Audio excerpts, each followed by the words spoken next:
ये रिश्ते में मेरी भाभी लगती हैं और वो भी बताऊं कैसे।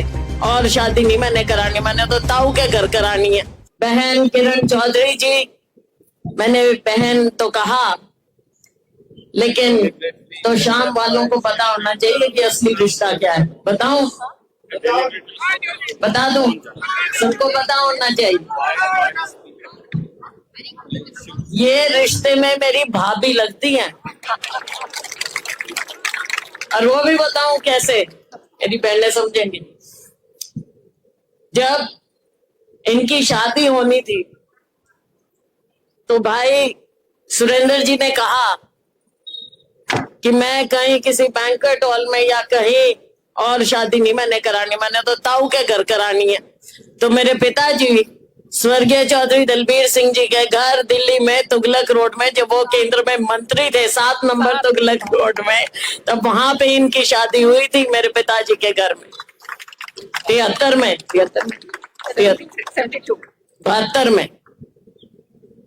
तो हम तो छोटे छोटे थे, ये भी बड़ी नहीं थी ज्यादा। तो ये जो पारिवारिक रिश्ता रहा, आज हम वहीं आए।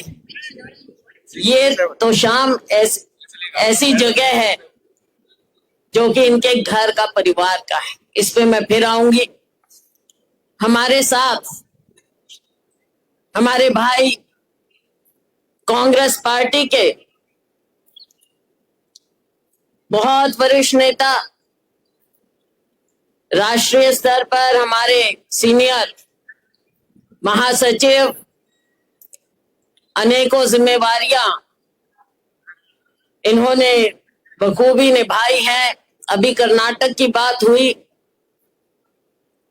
जो भी काम इन्हें दिया जाता है बड़ा सोच समझकर कॉन्फिडेंस से दिया जाता है। इन्होंने भी बहुत कम उम्र में राजनीति शुरू की, अभी भी कम उम्र है वैसे, देखने में बेशक लंबा चौड़ा हो, पर सीनियर हैं। अभी हमारे राज्यसभा के सांसद भी हैं भाई रणदीप जी सुरजेवाला। इनके पिताजी को भी आप अच्छी तरह से जानते रहे, जिन्होंने कांग्रेस पार्टी भी चलाई।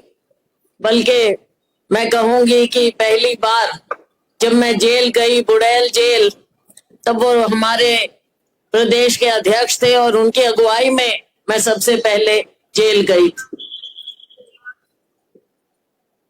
हमारी छोटी बहन, और जैसा रणदीप जी कह रहे थे, भाई सबसे पहला अधिकार जिनके ऊपर आप लोगों का है, सबकी लाडली, सबकी प्यारी, जिन्होंने आज पूरे परिवार की और पूरे क्षेत्र की विरासत इन कंधों पर ओटे हुए है, छोटी बहन श्रुति चौधरी जी। छोटी जरूर है, लेकिन जिम्मेवारी जो इन्होंने निभाई है, मैं समझती हूं कि बड़े से बड़े, सीनियर से सीनियर, समझदार से समझदार लोग इतना काम नहीं निभा सकते जितना हमारी बहन श्रुति चौधरी ने करके दिखाया। मैंने तो खुद देखा है, आपकी सांसद बनी, जहां इनको लगता था कि मैं इतना सा भी काम करवा सकती हूं अपने इलाके का, हर जगह हर मंत्री से मिलना, हर जगह जाना और इलाके के छोटे से छोटे काम को इन्होंने पूरी जिम्मेवारी और बहुत बड़ा समझकर करवाना। पिछले दिनों में हम नारनौल में थे, महेंद्रगढ़ में, वहां पे गांव गांव में लोग कह रहे थे कि जी हमारे यहाँ पानी की दिक्कत थी और वो श्रुति जी हमारे लिए लेके आई। वो याद रखते हैं। तो साथियों, कई बार राजनीति में ऊंच नीच हो जाती है, बह जाते हैं, लेकिन अपनी बेटी को आप लोगों ने भूलना नहीं चाहिए। अपने अपने होते हैं साथियों, अपने अपने होते हैं।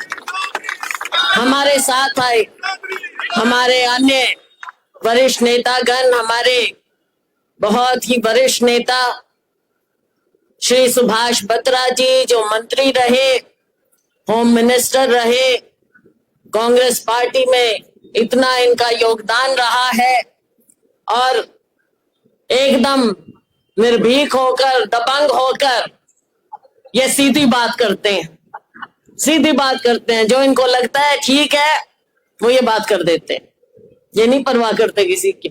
हमारे से भी हम भी कहें बत्रा साहब प्लीज, कहेंगे जो मेरे दिल में है मैं बोलूंगा। हमारे साथ आए हमारे साथीगण, हमारे कांग्रेस पार्टी के कार्यकारी अध्यक्ष श्री रामकिशन जी गुर्जर, हमारे विधायकगण, हमारे पूर्व विधायकगण, पूर्व मंत्रीगण, सभी हमारे सीनियर नेतागण, और सबसे ज्यादा मैं चाहूंगी कि जो मेरी यहाँ बहनें बैठी हैं, इतने रंग बिरंगी चुनरी और शॉल और चुनिया ओढ़ के इतनी देर से बैठी हैं, सबसे पहले आपको बहुत राम राम। मेरे बुजुर्ग और मेरे तो शाम के आसपास के बहुत ही ऊर्जावान मेरे नौजवान कैरू ब्लॉक के मेरे बहुत ही ऊर्जावान साथियों, मेरे वरिष्ठ साथियों ने, नेताओं ने, बहन जी ने, रणदीप भाई ने,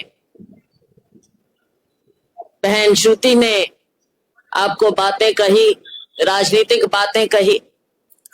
तो साथियों आप सब समझते हैं, क्योंकि ये जो जहां पे हम खड़े हैं ये क्षेत्र राजनीतिक रूप से बहुत ही बहुत समझदार इलाका है ये, बहुत, क्योंकि आपका राजनीति में आपका बहुत योगदान रहा, आज से नहीं दशकों से, चाहे बंसीलाल जी के समय से जो आपने उनको जो इज्जत दी, चाहे सुरेंद्र सिंह जी को दी, आज हमारी बहन किरण चौधरी जी को आप जो साथ दे रहे हैं, बहन श्रुति जी को, तो आप लोगों को मैं बहुत बहुत मेरा नमस्कार, मेरी राम राम, मेरा नमन।